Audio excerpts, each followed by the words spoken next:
Muy buenos días, hermanos y hermanas. Les saludamos en el amor del Señor Cristo Jesús en este domingo maravilloso que Dios nos ha permitido, lo que tradicionalmente se conoce como Domingo de Ramos. Ese sería el domingo en que Jesús entra en la ciudad de Jerusalén. Se le conoce muchas veces como la entrada triunfal. Y creo que tal vez este título no aplica por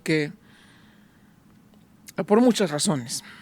A lo mejor no tenemos tiempo de dar cada una de ellas, pero creo que hay otros aspectos de ese día, en especial cuando Jesús entró a Jerusalén en esa mañana de ese domingo, como se conoce, Domingo de Ramos. Algunos de esos vamos a tratar hoy, porque es un día muy especial, es un día muy importante, es el principio de lo que se conoce como la Semana Santa, el primer día de la Semana Santa. Pero vamos a ver algunos puntos aquí en este capítulo 21. Esta vez vamos a estar en el Evangelio de Mateo. Vamos a considerar algunas cosas aquí que son muy relevantes, muy importantes. Tan solamente nos vamos a concentrar en los versos 1 al 17. Pero hay mucho que desarrollar ahí. Así que vamos delante del Señor que nos dé sabiduría y que nos guarde por su Espíritu para que podamos escuchar, aprender y aplicar estas verdades. Padre, en el nombre de Jesús, Señor, gracias te damos esta mañana maravillosa que nos permite, Señor, congregarnos en tu nombre, que nos permites, Dios, sentarnos a escuchar tu palabra, a meditar, a reflexionar en todas estas cosas que nos enseñas, Dios. Gracias por tu bondad y tu misericordia. Padre, te pido que nos abras los oídos, los ojos y el corazón para recibir tu palabra como es digno de ti, Señor. A ti sea, Dios, la honra y la gloria en Cristo Jesús. Amén. Entonces, estamos en el Evangelio de Mateo, capítulo 20 y 21. Tiene que ver con el momento en que Jesús ofrece, por así decir, otra vez el reino a Israel. En los primeros 10 capítulos estamos viendo que Jesús se presenta a la nación de Israel como el Mesías, como el rey. Y lamentablemente vemos en el capítulo 11 y 12 que no lo van a recibir.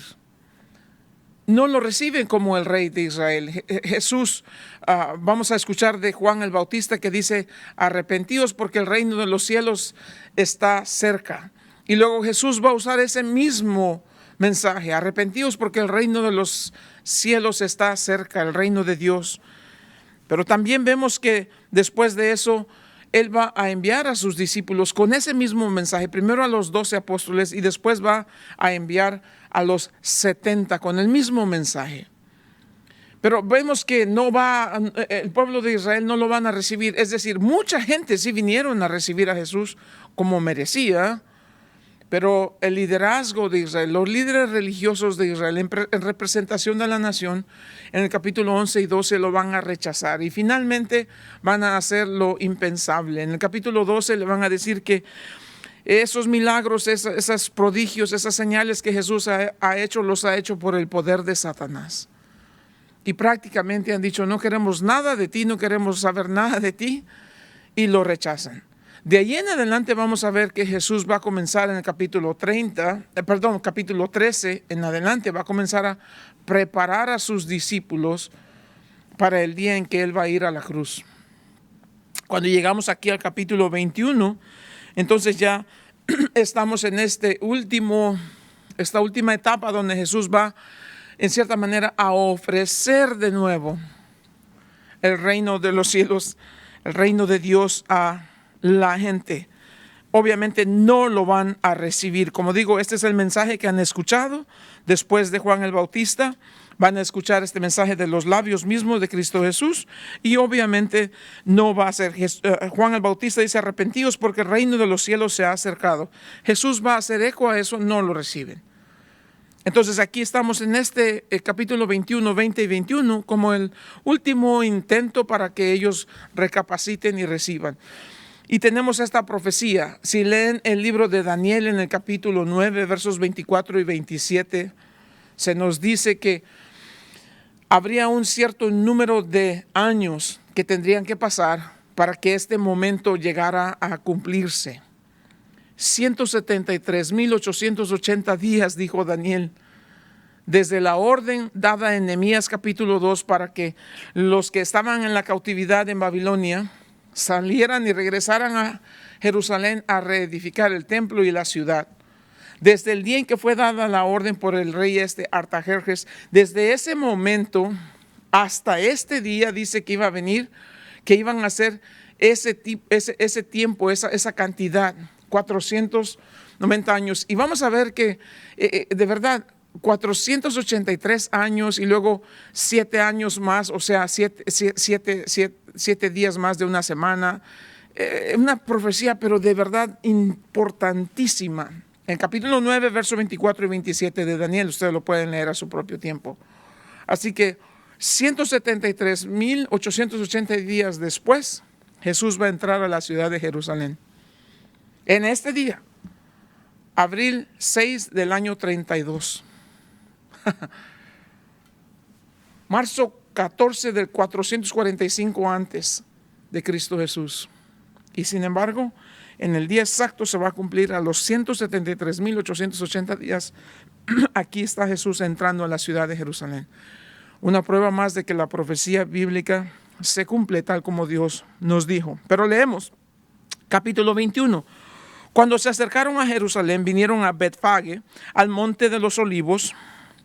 Jesús envió a 2 discípulos, diciéndoles: id a la aldea que está enfrente de vosotros, y luego hallaréis una asna atada y un pollino con ella, desatadla y traédmelos. Y si alguien os dijere algo, decid: el Señor los necesita, y luego los enviará. Todo esto aconteció para que se cumpliese lo dicho por el profeta, cuando dijo: decid a la hija de Sión, he aquí tu rey viene a ti, manso y sentado sobre una asna, sobre un pollino, hijo de animal de carga. Y los discípulos fueron e hicieron como Jesús les mandó. Y trajeron el asna y el pollino y pusieron sobre ellos sus mantos, y él se sentó encima. Y la multitud, que era muy numerosa, tendía sus mantos en el camino, y otros cortaban ramas de los árboles y las tendían en el camino. Y la gente que iba delante y la que iba detrás aclamaba diciendo: Hosana al Hijo de David, bendito el que viene en el nombre del Señor, Hosana en las alturas. Cuando entró él, Jesús, en Jerusalén, toda la ciudad se conmovió diciendo: ¿quién es este? La gente decía: este es Jesús, el profeta de Nazaret de Galilea. Y entró Jesús en el templo de Dios y echó fuera a todos los que vendían y compraban en el templo, y volcó las mesas de los cambistas y las sillas de los que vendían palomas, y les dijo: escrito está, mi casa, casa de oración será llamada, mas vosotros la habéis hecho cueva de ladrones. Y vinieron a él en el templo ciegos y cojos, y los sanó.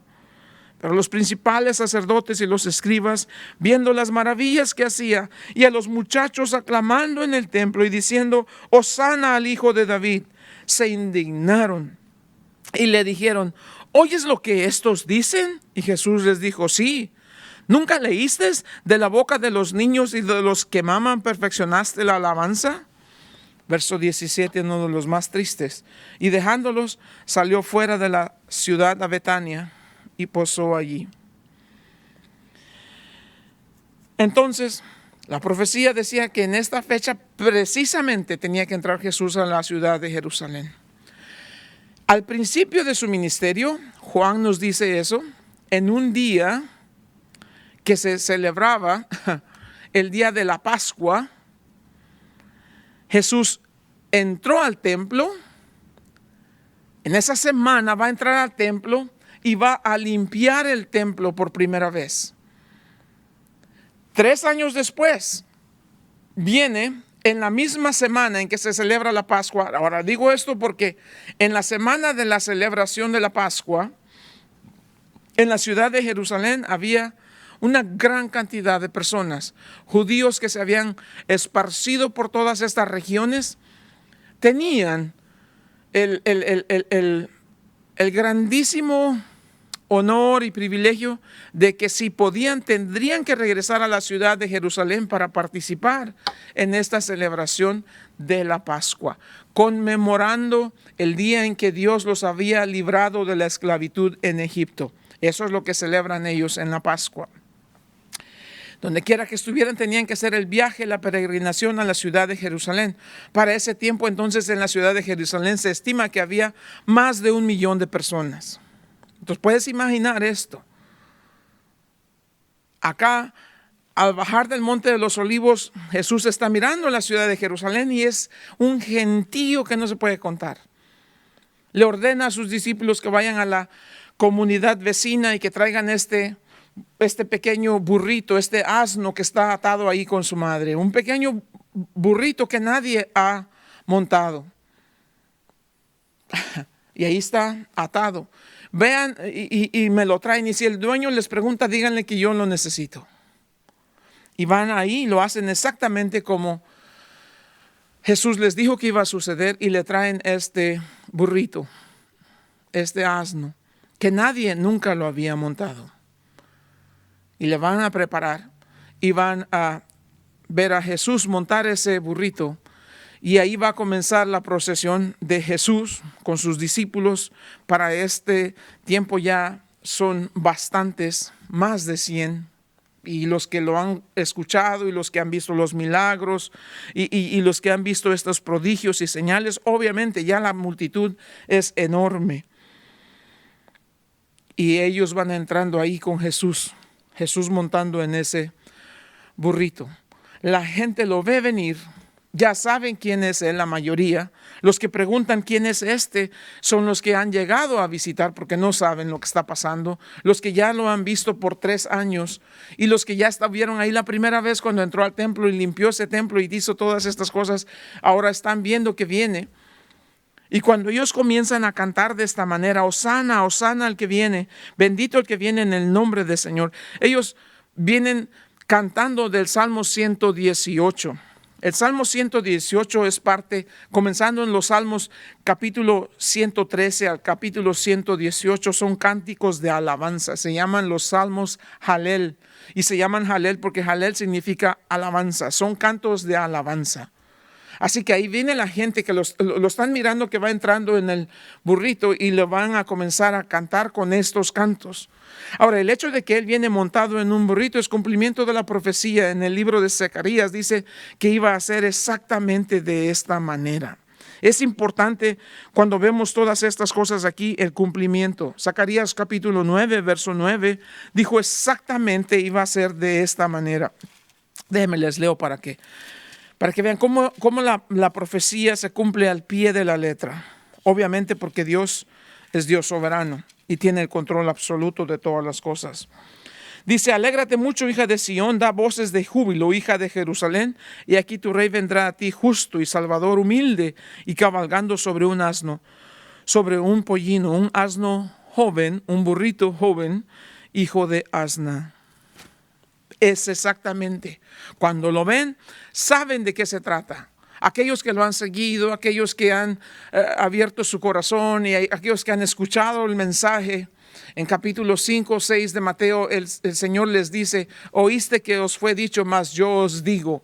Y les dice que la ley tenía que ver no solamente con los 10 mandamientos, los 613 que después habían hecho. No tenía que ver solamente con lo que la ley dice en la letra, sino lo que la ley dice en el espíritu, la intención y los motivos del corazón. Les dijo, oíste que fue dicho, no matarás. Mas yo os digo que si tienes odio contra tu hermano, eres culpable de homicidio. Hasta ese punto lleva la ley. No solamente la letra, sino la intención del corazón. Os oíste que fue dicho, no adulterarás, mas yo os digo que si miras a una mujer con lujuria, ya eres culpable de adulterio. Jesús está cambiando todas estas cosas porque eso era el principio, eso era lo importante, eso era la parte espiritual de la ley que ellos fallaron en entender. Y los judíos habían dado a la tarea de escuchar a los líderes religiosos de quienes ellos aprendían y escuchaban que la ley tenía todas estas cosas que ellos podían manipular y cambiar. El Sanhedrín, los líderes religiosos, los fariseos, los escribas, los saduceos, se habían encargado de cambiar las leyes de manera tal que no era lo que la ley decía, sino cómo lo interpretaban los líderes religiosos. Y habían completamente corrompido la verdad de la palabra. y le daban más importancia a la opinión del hombre que a la verdad de la palabra de Dios. Se habían convertido en un grupo de personas tan religiosas que se habían olvidado de su relación con Dios. En su religión pretendían adorar a Dios, pero en su corazón estaban lejos de Dios. Con su boca decían algo que no vivían en su corazón.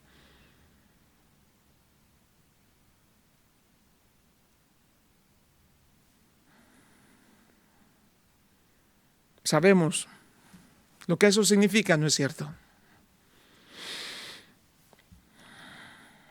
Así que cuando él entra a la ciudad de Jerusalén y este gentío que están gritando, él no se conmociona por eso, porque obviamente él es Dios y él conoce el corazón.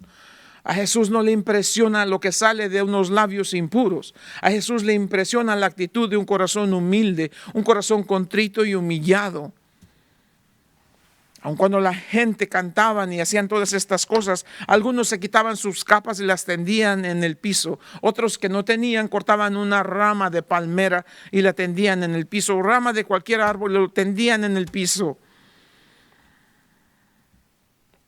La mayoría ramas de palma, por eso se conoce como Palm Sunday en inglés. Mientras la gran mayoría preguntaba, ¿quién es este?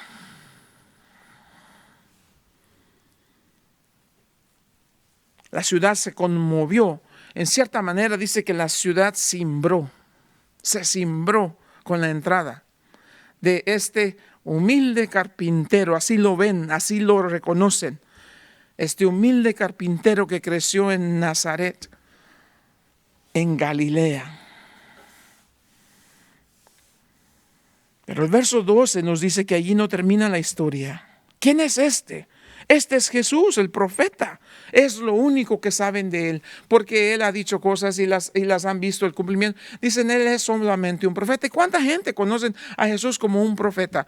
¿Cuánta gente conocen a Jesús como un buen hombre, como un buen maestro, como un líder religioso? Y tantas groserías que dicen acerca de Jesús porque no lo conocen personalmente por lo que él es. Verso 12, aquí es donde queremos verdaderamente concentrarnos en este día. Entró Jesús en el templo de Dios. Vean esto es importante, no dice solamente el templo, pudo haber dicho el templo, pero tiene que decir Mateo es el que escribe esto y Mateo escribe para los judíos. Marcos escribe para una audiencia romana en general, principalmente. Lucas escribe para los griegos que solamente se interesaban en el pensamiento y en la filosofía, en esto. Juan escribe de manera universal, por eso Mateo, Marcos y Lucas se conocen como los evangelios sinópticos, porque sin quiere decir mirando la misma cosa. Sinópticos. Juan es distinto. El evangelio de Juan toma a Jesús como desde el principio diciendo, en el principio era el verbo era con Dios y el verbo era Dios. Y todo lo que fue hecho por él. Y nada de lo que es existe sin que haya sido hecho por él. Pero dice el verso, entró Jesús en el templo de Dios. Es la única vez que se menciona este verso así en el templo de Dios, en los evangelios, acá en el Nuevo Testamento. Entró Jesús en el templo de Dios y echó fuera a todos los que vendían y compraban en el templo. Y volcó las mesas de los cambistas y las sillas de los que vendían palomas. Ahora, por favor, manténganse ahí pendientes porque esto es importante. El templo era gran extensión de este terreno que era colinas, era montañoso, y habían hecho un gran trabajo para ponerle muros y hacerlo rellenar para que pudieran construir este templo que era solamente subidas y bajadas. Y han construido esta gran plataforma con unos muros altísimos.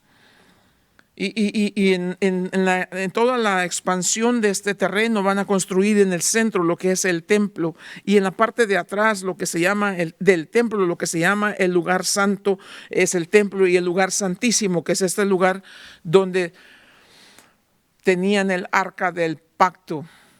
Y en ese en ese lugar donde era el lugar santísimo no podía entrar nadie más que el sumo sacerdote una vez al año, llevando sangre del sacrificio para presentar la sangre en sacrificio por los pecados de la nación. No sin antes haber ofrecido él sangre, un sacrificio por sus propios pecados. Era un lugar que nadie entraba. Cuando él entraba, en la tapa del arca había 2 querubines mirándose el uno al otro, cubriendo su cara, su rostro con sus alas aquí. Era hecho de oro.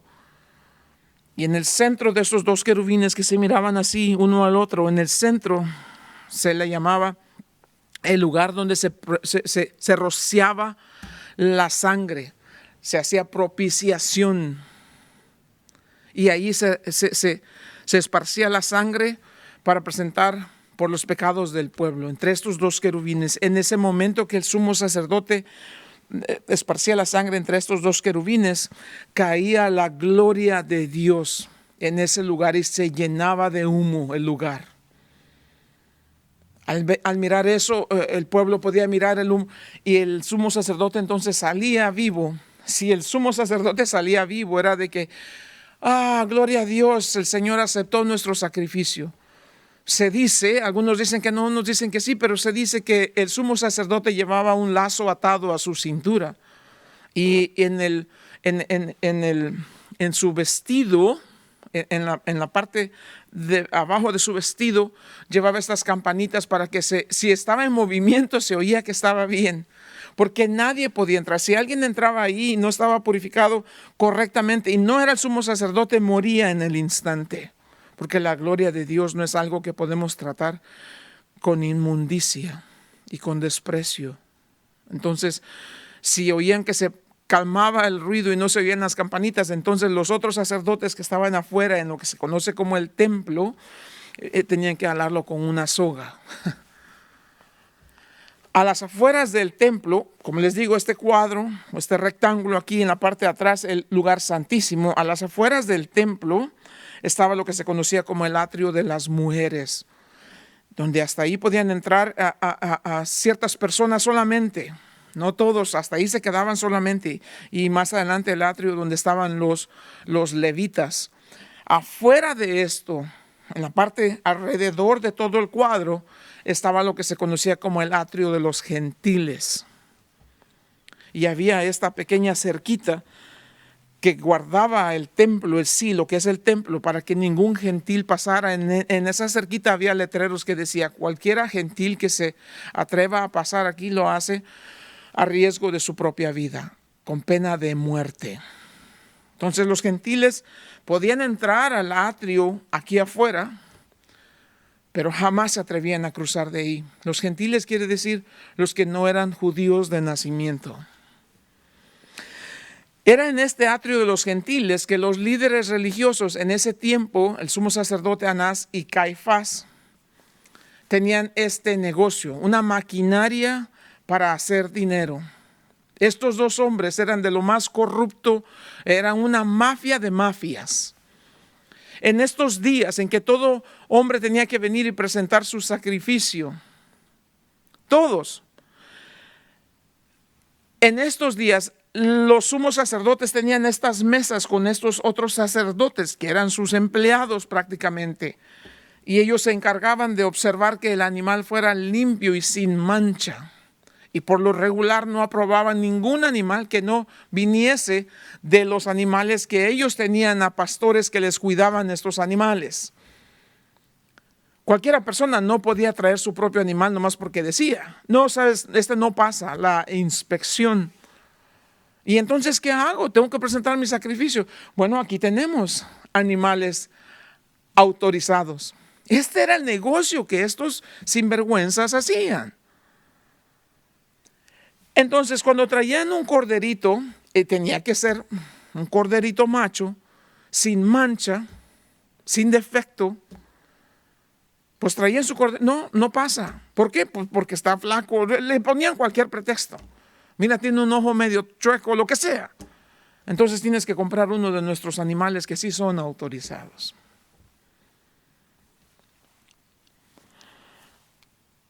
Cuando ellos compraban ese animalito, un corderito de ese costaba, pongamos precio en algo que conozcamos, $5.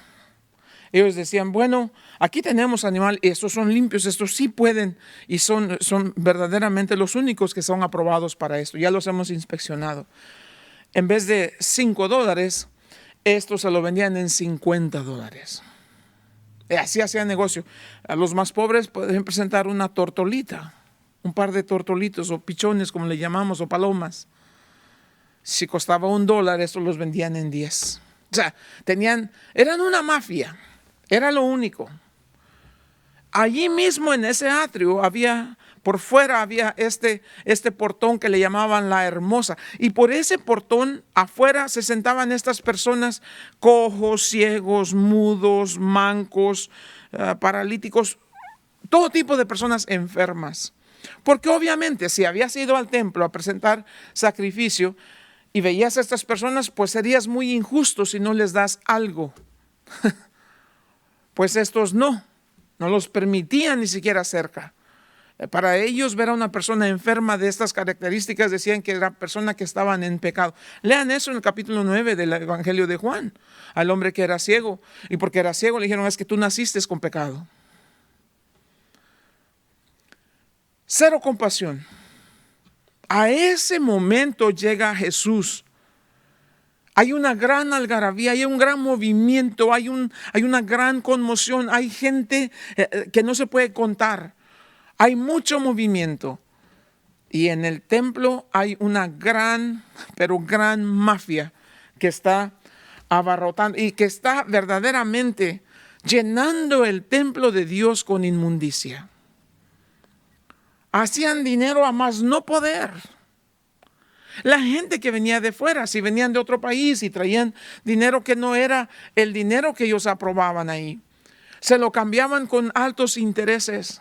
O sea, lo mejor que podían encontrar era robarle a la gente lo más que podían. Eso es lo que Jesús encontró en esta segunda vez que entró después de 3 años al templo. Después de haberlo purificado la primera vez, esta es la segunda vez. Eso es lo que encontró. Pero este es el templo de Dios. Y miren lo que dice Jesús. Y echó fuera a todos los que vendían y compraban en el templo y volcó las mesas de los cambistas y las sillas de los que vendían palomas. Tiró todo. Siempre hemos acostumbrado a ver a Jesús el compasivo, el que siempre... No. Hay un celo en su corazón por la casa de Dios. Hay esta ira que es controlada por su santidad. Pero hay una ira contra esta injusticia que se comete. Pero más contra esta inmoralidad que están llevando a cabo en la casa. Que primero, acuérdense, dijo, es la casa de mi Padre. Pero en esta ocasión dice, mi casa, mi casa. Eso es autoridad. Cuando él dijo mi casa, era para que todo el mundo temblara. Si el templo fue edificado y fue dedicado a Dios, y es Dios mismo que está en ese templo. Las profecías decían en Ageo que vendría uno que llenaría, la gloria de él llenaría ese templo. No lo recibieron. Al contrario, empezando en el capítulo 12 del Evangelio de Mateo, buscaron una y otra oportunidad para matarlo, para atraparlo. Lo trataron de atrapar con preguntas capciosas, lo trataron de atrapar con muchísimas cosas y finalmente lo van a atrapar con mentiras, con calumnias y lo van a entregar a los romanos. Y cuando lo entregan a los romanos, Poncio Pilato dice, no encuentro mal en él. ¿Qué fue lo que hizo? Lo voy a soltar. Dijeron, si lo sueltas no eres amigo de nosotros. Entonces, ¿qué quieren que haga con él? No encuentro nada malo en él, crucifícalo. Y no hay duda de que de estas miles de personas que estaban ahí cantando, Hosana al Hijo de David, esos son los mismos que después estarían gritando, crucifícale, crucifícale. Y son esos mismos que hicieron eco en esas palabras de los líderes religiosos que dijeron, no tendremos a ese hombre por rey sobre nosotros. Y Pilato le dijo que su sangre sea sobre vosotros. Que su sangre caiga en nosotros y en nuestros hijos, pero no lo queremos de rey sobre nosotros.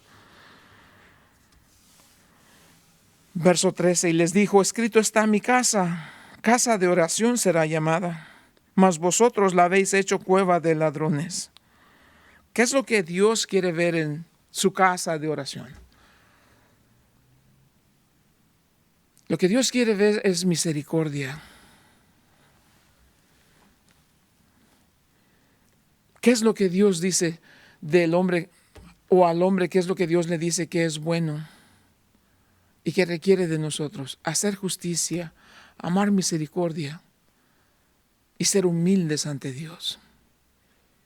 La casa, en Isaías 56 nos dice exactamente lo que Dios quería ver en su casa. Y es bien importante porque se nos olvida muchas veces que la iglesia es esto y debería ser esto. Vean lo que dice Isaías 56, verso 6, dice, verso 4 voy a leer, porque así dijo Jehová: a los eunucos que guarden mis días de reposo y escojan lo que yo quiero y abracen mi pacto, yo les daré lugar en mi casa y dentro de mis muros, y nombre mejor que el de los hijos e hijas, nombre perpetuo les daré que nunca perecerá. Y a los hijos de los extranjeros que sigan a Jehová para servirle y que amen el nombre de Jehová para ser sus siervos, a todos los que guarden el día de reposo para no profanarlo y abracen mi pacto, yo los llevaré a mi santo monte y los recrearé en mi casa de oración. Sus holocaustos y sus sacrificios serán aceptos sobre mi altar, porque mi casa será llamada casa de oración para todos los pueblos. Así dice Jehová el Señor. Los que están haciendo esta vendimia y este contrabando y esta mafia son los líderes religiosos. Ahora déjame decirte, los escribas que trabajaban con los fariseos en conjunto, los escribas escribían los libros de la ley, copiaban los libros de la ley.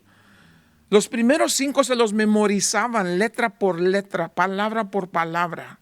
Cuando alguien decía, por así decirlo, en el principio creó Jehová, eso es en Génesis. Y ellos sabían exactamente de lo que estaban hablando.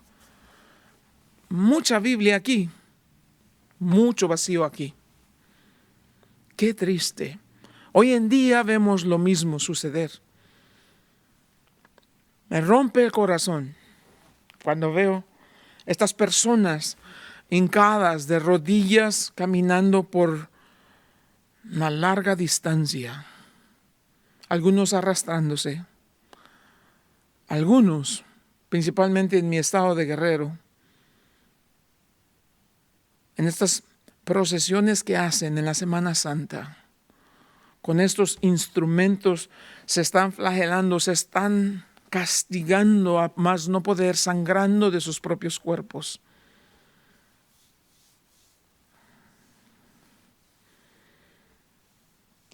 Y mientras los que se visten con gran pompa y gran lujo y se dan el lujo de caminar como que no tocan la tierra con los pies, hay un pueblo que está sediento por conocer al único y verdadero Dios del universo. Es a ese Dios a quien han mantenido ellos alejado del pueblo, alejado de la necesidad, alejado del conocimiento. El pueblo de Israel felices cuando vieron a Jesús porque dijeron, por fin nos va a librar del yugo de los romanos, de la esclavitud. Les dolía porque todo lo que vendían, todo lo que tenían que pagarle impuestos a los romanos. Si caminaban por una carretera tenían que pagar impuesto. Si llevaban ganado tenían que pagar impuesto por el ganado. Estaban cansados de estar bajo el yugo, bajo la bota de los romanos. Y querían a Jesús un libertador. Querían un libertador social. Querían un hombre que hiciera justicia social. Pero no querían nadie que gobernara en su corazón. Por eso Jesús les dijo, ustedes con sus labios me honran, pero su corazón está lejos de mí. Hipócritas. Sepulcros blanqueados, le dijo a los líderes religiosos, por fuera pintados de blanco y por dentro llenos de huesos de pudrición y descomposición. Guías ciegos, ¿cómo pueden guiar a los ciegos? Mi casa, casa de oración será llamada, pero la han convertido en una cueva de ladrones. Estudien si tiene tiempo la historia de Martín Lutero y vean lo que hizo clamando esas 90 y tantas tesis en la puerta en esa ciudad en Gutenberg, Alemania, por la ira que tenía de los abusos de la Iglesia Católica. Cómo la Iglesia Católica vendía, y todavía lo hacen, vendiendo indulgencias.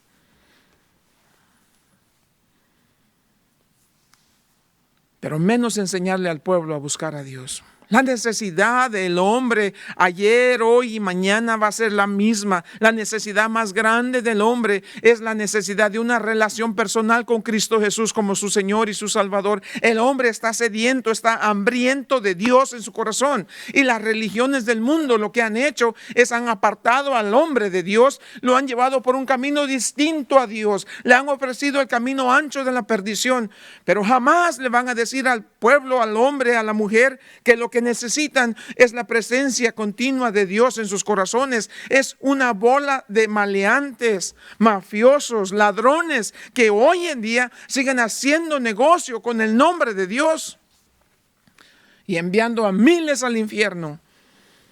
Millones, diría yo.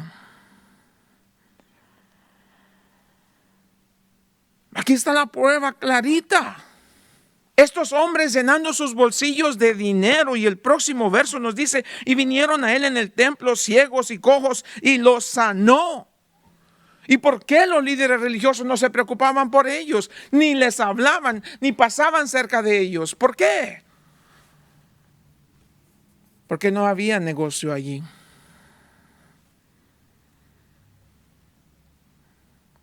Lejos de ayudar a estas personas, Jesús los va a echar a todos de ahí. Todos salieron huyendo y seguramente estaban corriendo a esconderse de él. Sabían lo que habían hecho.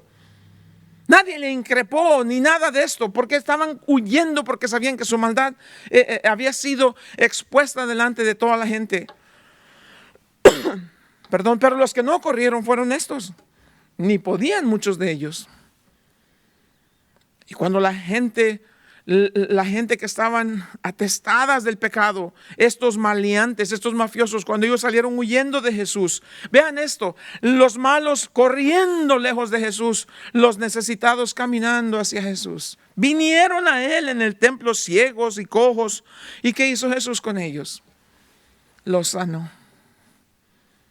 Si hubiesen abierto las puertas de este templo para que mi casa fuese casa de oración, estos habrían sido tocados, estos habrían sido sanados, ellos habrían sido ministrados, ellos habrían sido tratados con compasión. La Biblia nos dice que Jesús, mirando la necesidad del pueblo, se conmovió al punto de dolor en su corazón, porque los vio como ovejas que no tenían un pastor. Pero no estos maleantes. Cuando vieron que todos estos se acercaron a Jesús, y Jesús los recibió, y Jesús los abrazó y los sanó. Acá vienen los maleantes ahora. Los principales sacerdotes y los escribas, viendo las maravillas que hacía, y a los muchachos aclamando en el templo. Esto quiere decir jovencitos. No son hombres todavía, son jovencitos, pero ya son suficiente edad para ir al templo.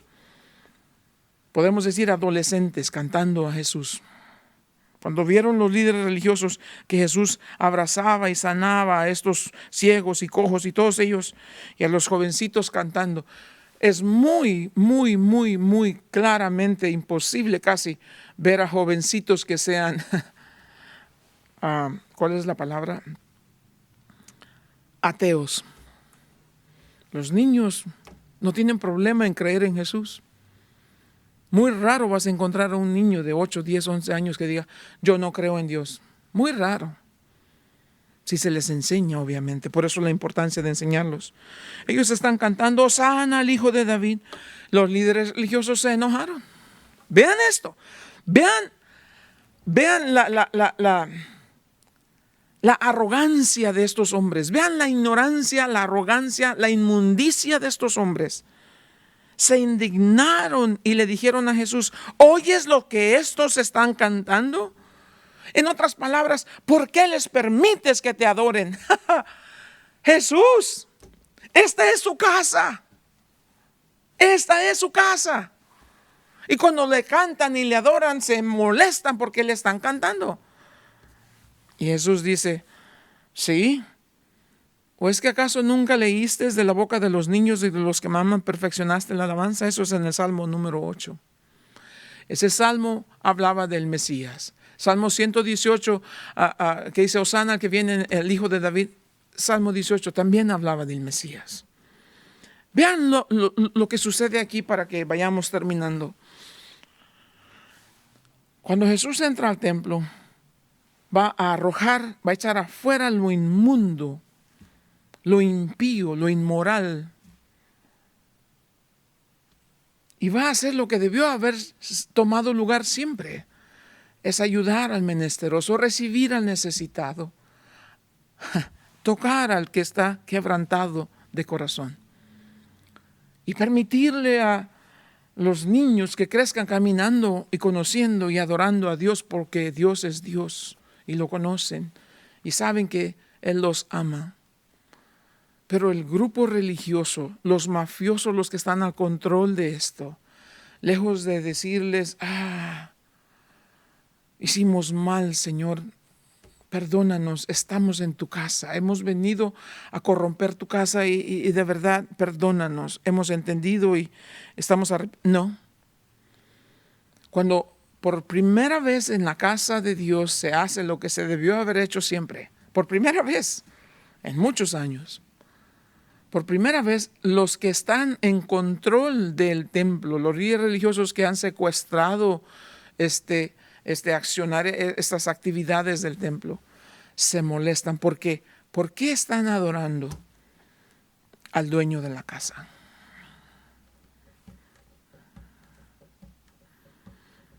Yo no sé si alguien alguna vez se atreva a hacerlo, pero imagínense que entrara alguien a una iglesia católica durante la misa y le dijera: por favor, concédame un minuto solamente. ¿Por qué en lugar de estar haciendo todo esto que hacemos, por qué no bajamos todas estas imágenes y nos ponemos de rodillas y clamamos a Dios para que tenga misericordia de nosotros y nos perdone por haberlo estado ofendiendo en lo que debería ser su casa? ¿Por qué en lugar de escucharlo a usted, Señor, hablar cosas que no convienen y que no tienen sentido, por qué no mejor abre una Biblia y nos comienza a enseñar desde Génesis hasta Apocalipsis lo que dice la palabra de Dios acerca del Dios de este templo? ¿Qué sucedería, me pregunto yo? Ya sea con los mormones, los testigos. Yo lo he hecho con los testigos de Jehová y con esa gente y me han correteado como no tiene idea. Pero esa es la realidad. Entonces, para concluir, Domingo de Ramos se le conoce como la entrada triunfal de Jesús en Jerusalén. En realidad no fue triunfal. Fue triunfal para él porque lo hizo, porque estaba escrito. Para ese sentido sí es la entrada triunfal. Pero no fue triunfal para la religión muerta. Fueron expuestos severamente. No fue triunfal para el comercio que se llevaba a cabo en la casa de Dios. No fue triunfal para todos esos miles y miles de personas que estaban ahí y que vieron a Jesús, el Hijo de Dios, a Jesús que es Dios que se hizo hombre, entrar a su casa y reclamar que su casa debía haberse llamado casa de oración. Estamos hablando del año 32. Para el año 70, de aquí en adelante, 38 años después, ese templo iba a quedar completamente destruido y no quedó piedra sobre piedra. Era solamente un edificio.